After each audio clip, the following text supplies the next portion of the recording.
बंजारन बहू। कमला एक बहुत स्वार्थी महिला है। उसने पैसों के लिए एक ऐसे इंसान से शादी की जो पहले से शादीशुदा और एक बच्चे का पिता भी था। कमला के पति को मरे हुए एक अरसा बीत गया है। अब वो अपने सौतेले बेटे वैभव के साथ रहती है।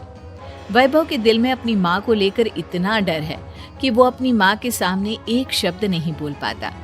उसकी माँ जो कहती है उसको सर झुकाकर वही मानना पड़ता है। वैभव, तुमने अभी तक घर का काम क्यों नहीं किया? तुमसे कितनी बार कहा है कि सूरज निकलने से पहले तुम घर की साफ सफाई पूरी कर दिया करो। वैभव कुछ नहीं बोलता, चुपचाप सर झुकाए अपनी माँ की बात सुनता रहता है। तभी पास में खड़ा नौकर सुखराम कहता है, मालकिन, वैभव बाबा को रात से तेज बुखार है, इसलिए वो सुबह जल्दी उठ नहीं पाए। उनके बदले मैं घर की साफ सफाई कर देता हूँ। इसे कोई बुखार नहीं है। मैं इसे अच्छी तरह से जानती हूँ। ये सब काम न करने के बहाने हैं। सुखराम काका, बोल दो इसे, सारे घर का काम यही करेगा। और इससे समय पर अपना काम पूरा नहीं किया तो इससे आज का खाना भी नहीं मिलेगा। मगर मालकिन, वैभव बाबा की सच में ही तबीयत खराब है, आप एक बार देख तो लीजिए। कमला बिना कुछ बोले वहां से चली गई और बेचारा वैभव तेज बुखार में भी काम करता रहा। कमला वैभव की शादी एक ऐसी लड़की से कराना चाहती थी जो अनपढ़ हो और कमला से इसी तरह डरे जिस तरह वैभव डरता है, ताकि वैभव की सारी जायदाद और धन दौलत उसकी मुट्ठी में रहे। लेकिन आज के जमाने में ऐसी लड़की मिलना मुश्किल है। कमला कार में यही सब कुछ सोचती जा रही थी कि तभी रास्ते में, अरे ड्राइवर, तुमने कार क्यों रोक दी? और ये इतना शोर कैसा? मैडम, आगे कुछ बंजारों का खेल चल रहा है, इसलिए भीड़ लगी है। मैं अभी भीड़ को साइड में करवाकर कार निकालता हूँ। ड्राइवर भीड़ को साइड करके कार निकालने की कोशिश करने लगा कि तभी कमला की नजर रस्सी पर चल रही एक फुलवा नाम की बंजारन पर पड़ी। क्यों ना मैं इस बंजारन की शादी वैभव से करा दूं? ये तो अनपढ़ लग रही है, मेरे पैरों तले दबकर भी रहेगी।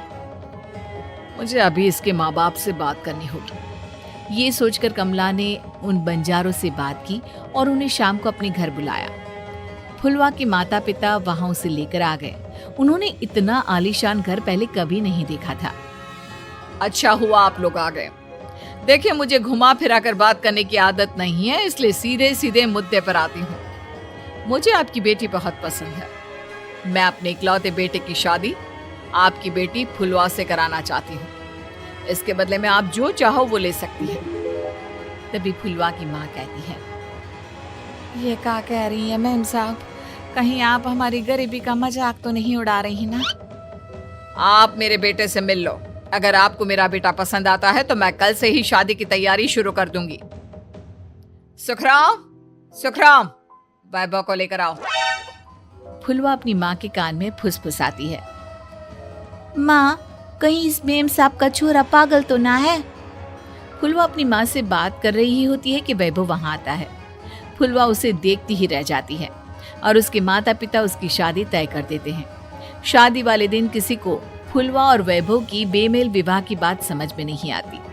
फिर भी एक औरत कमला से पूछ ही लेती है, कमला जी, आपने अपने इकलौते बेटे की शादी देहाती गवार से क्यों करा दी?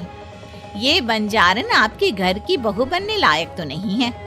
कम से कम अपने स्टेटस का ही ख्याल कर लिया होता।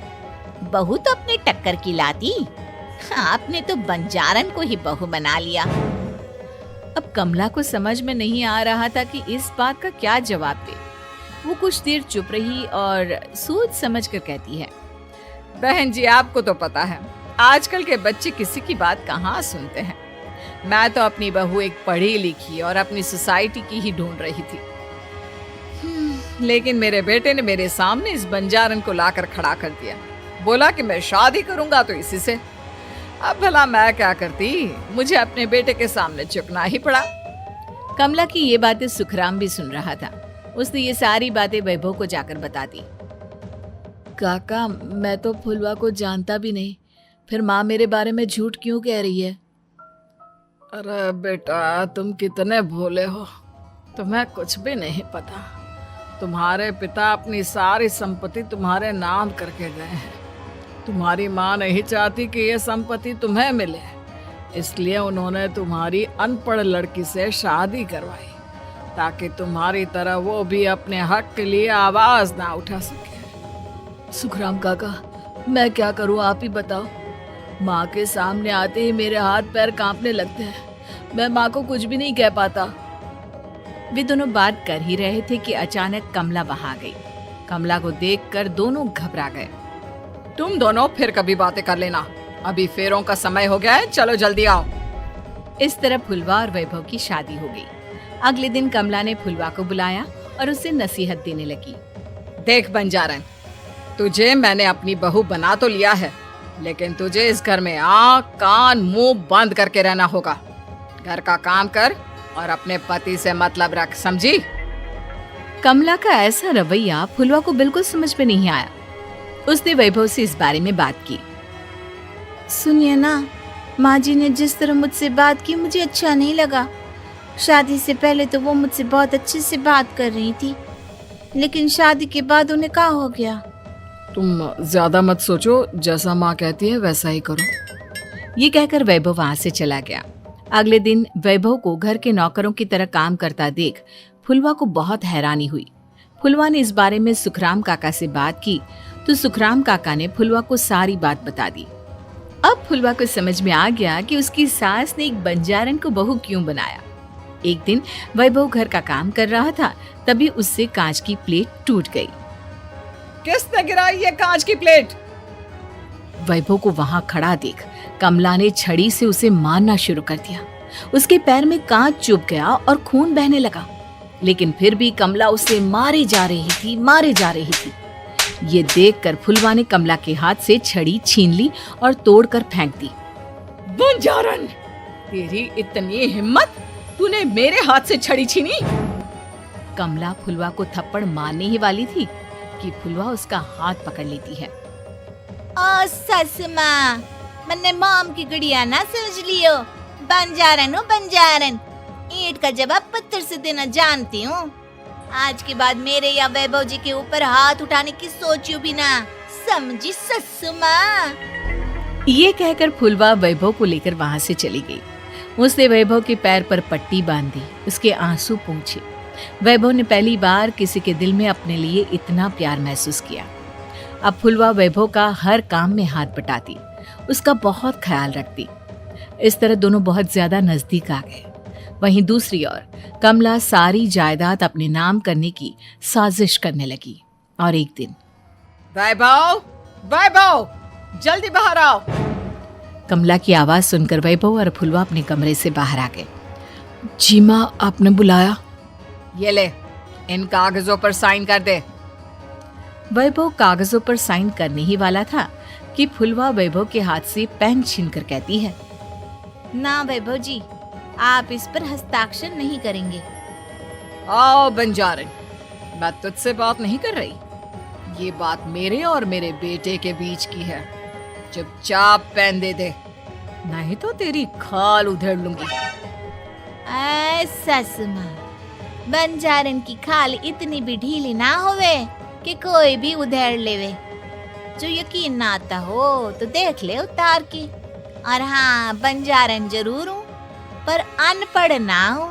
मन्ने भी पता है कि किसी भी कागज पर साइन करने से पहले उसे अच्छी तरह पढ़ लेवे हैं। पेन देती है या नहीं? ये कहकर कमला फुलवा को मारने आई तो फुलवा ने कमला को धक्का दे दिया और वो नीचे गिर गई। कमला डरकर वहां से भाग गई।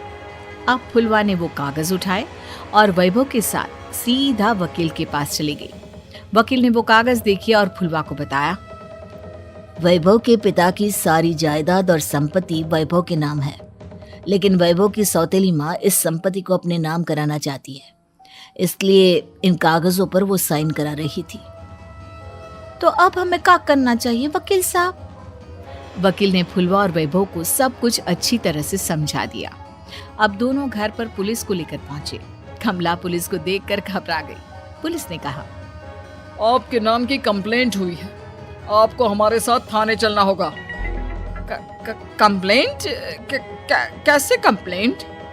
आप अपने सौतेले बेटे पर बहुत अत्याचार करती हो, धोखे से सारी जायदाद अपने नाम करा रही थी। अब नहीं इंस्पेक्टर साहब, जरूर ये मेरी बहू की कोई साजिश है, इसने गलत कंप्लेंट की है। मैडम, शिकायत आपकी बहू ने नहीं बल्कि आपके बेटे वैभव ने की है। कमला वैभव का नाम सुनकर दंग रह गई। जिस बेटे ने कभी उसके सामने सर नहीं उठाया था, आज वही बेटा उसके सामने पुलिस को लिए आया है। वैभव, तुम्हारी इतनी हिम्मत कि तुम पुलिस को ले आए? हाँ माँ, मैं लाया हूँ पुलिस को, और मेरे अंदर इतनी हिम्मत कभी ना आती अगर फुलवा मेरा साथ ना देती। आपने बंजारन बहू को लाकर अपने ही पैर पर कुल्हाड़ी मारी है माँ।